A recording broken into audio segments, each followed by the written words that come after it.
Bonjour à tous, alors aujourd'hui je vous propose un petit exercice donc sur les probabilités. Alors on va travailler l'intersection, l'union et les arbres. C'est vraiment un exercice pour débuter sur les probabilités. Rien de difficile, mais il faut connaître le vocabulaire. Donc première chose, on lit bien le texte. Donc on a un sac opaque. Donc opaque ça veut dire qu'on ne voit pas à l'intérieur. Donc on va prendre au hasard une étiquette. Et dans le sac il n'y a que deux étiquettes. Il y a soit un A, soit un 5. D'accord. Donc on n'a que deux choix à chaque fois et on va prélever 3 fois de suite une étiquette et on va noter ce qui est inscrit dans l'ordre. Donc les résultats, c'est ce qu'on nous dit, seront des triplés. Donc par exemple A5A. Voilà. Première chose, on a une expérience aléatoire ici. Quel est l'ensemble des issues? Donc on va faire la liste, ce qu'on appelle donc l'univers. Alors pour avoir la liste de toutes les issues, on va faire un arbre. Donc un arbre, qu'est-ce que c'est? Eh bien, c'est des petits traits comme ça, et au fur et à mesure, on va dire ce qu'on a pioché. Donc ici, première étape, je pioche, je prélève une étiquette. Donc soit j'ai un A, soit j'ai pris un 5. Donc vous voyez qu'on a comme ça deux possibilités, et on continue. Et donc on va comme ça continuer donc notre arbre. On le développe. Si on avait pris un A, au deuxième coup, on aurait pu prendre un A et un 5, puisqu'on a remis l'étiquette. Parce que c'est un tirage qu'on appelle donc avec remise. Donc si j'avais pris un 5 au premier coup, j'aurais pu prendre au deuxième coup à 5. Donc vous voyez, pour l'instant, on a 4 chemins possibles et on continue puisqu'on prend 3 étiquettes. Donc notre arbre, il est comme ceci. C'est un arbre à 3 étapes.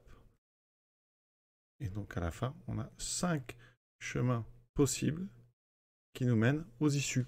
Chaque issue, vous pouvez la lire comme ça dans l'ordre AAA, AA5. Donc je vais les écrire comme ceci. Donc le premier chemin me mène à AA5, AAA, le deuxième à AA5, puis A5A, oui, il faut savoir lire le résultat au bout des chemins, A5, 5, 5AA, 5A5, puis 5, 5A, puis 5, 5, 5. D'accord? Donc ici, il faut commencer à avoir des réflexes. À chaque étape, on ouvre deux chemins. Donc 2 fois 2 fois 2, on a donc 2 au cube issu, c'est-à-dire 8. En général, l'ensemble des issues s'appelle l'univers. On le note souvent oméga, c'est une lettre grecque, d'accord? On met ici des accolades, on écrit la liste. Donc, vous remarquerez que pour gagner un petit peu de temps, je n'ai pas noté les issues sous la forme A.A.A. J'ai plutôt écrit directement dans l'ordre. C'est souvent comme ça qu'on fait. Quand on fera par exemple des tirages de pièces avec pile ou face, on écrira dans l'ordre les piles F, donc P, F, F, etc. Pour simplifier vraiment l'écriture des issues. L'important, c'est qu'on comprenne bien ce qu'on est en train de faire.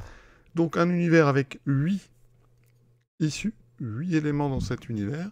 Il faut bien remarquer que vous avez une chance sur deux à chaque fois de prendre A ou 5. Donc, on a donc 8 issues qui ont toutes la même probabilité de se réaliser. Donc, 8 issues qu'on appelle équiprobables. Équiprobables, même probabilité. Donc, il faut bien comprendre que comme il y en a 8, qu'elles sont toutes de même probabilité, chaque issue a une probabilité de 1 sur 8. Alors il faut maintenant lister les issues qui réalisent l'événement L. L'issue contient au moins une lettre. Donc c'est un sous-ensemble de oméga. On va écrire ici entre accolades toutes les issues ici qui contiennent au moins une lettre. Donc il n'y en a qu'une enlevée, c'est le 555. Donc vous voyez que L contient 8 issues.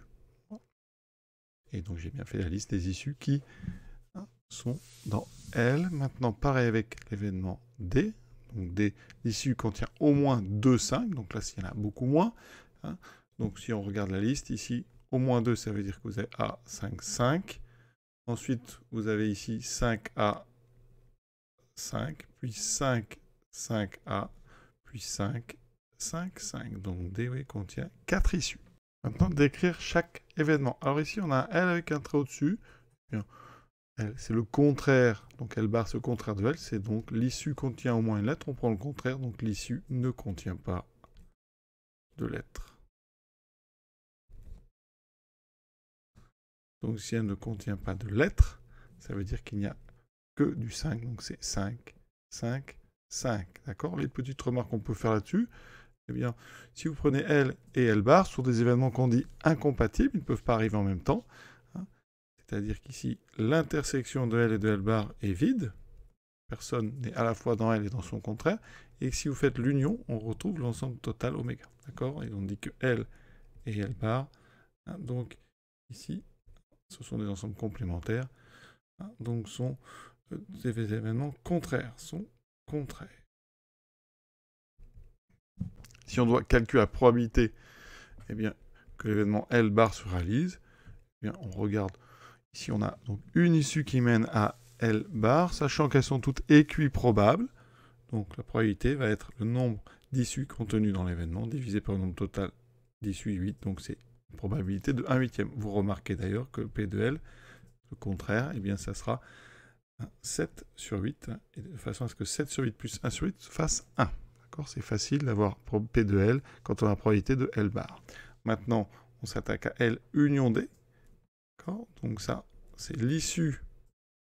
Alors, union, c'est un OU. Ça veut dire qu'on est L ou D se réalise. Donc, ça veut dire que l'issue contient au moins une lettre. Ou, donc au moins une lettre. Ou, l'issue contient au moins 2,5 ou au moins, on va écrire 2,5. C'est très important, c'est le OU qui traduit bien l'union. C'est-à-dire que L ou D se réalisent l'un ou l'autre ou les deux. Hein.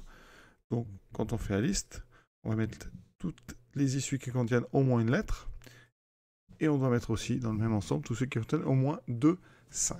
Et on remarque qu'en fait il y a tous les éléments. Donc L union D, ça vaut l'ensemble oméga. Maintenant, dernière chose, l'intersection entre L et D. J'ai oublié de donner la probabilité. Donc, probabilité de L union D, eh bien, c'est la probabilité de l'ensemble oméga entier. C'est donc 1. L'événement L union D, on dit que c'est un événement certain. Il est sûr d'arriver puisque toutes les issues sont à l'intérieur.